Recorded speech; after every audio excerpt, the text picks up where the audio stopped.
ঘরে বসে mobile tipper থেকে সাইকেল চালানোটা বেটার।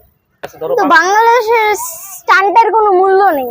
অন্য দেশে সবাই মানে এই চান্সটা পাচ্ছে, আমরা কেন পাবো না? ইন্ডিয়ায় ওরা পোল্যান্ডে চলে যায় ওদের সাইকেল প্যাক করে নিয়ে, আমাদের দেশে এগুলোর কিছু নেই। পোল্যান্ড অনেক দেশে আর কি ওখানে টুর্নামেন্ট হয়, অনেক কিছুই হয়, কিন্তু আমাদের দেশে এটার কোনো ইয়া নেই আসলে। এটা উইসকো ফোরেক্স।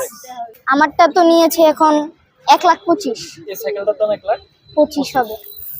এই যে হেলমেট গ্লাভস থাকলেই চলে, এত কিছু লাগে না। তারিফ আমার নাম, আমার বয়স 13, ক্লাস 3 তে পড়াশোনা করছি। ইউটিউব মানে ফেসবুক এগুলোই দেখতাম যে অনেকে স্টান্ট করে, তখন থেকেই আর কি। কেমন লাগে আসলে স্টান্টগুলো করতে? ভালো লাগে, খারাপ লাগে না। এটা করলে বডি ফিটনেস ভালো থাকে, মানে এটা গেমস এগুলোর থেকে বেটার আর কি। ঘরে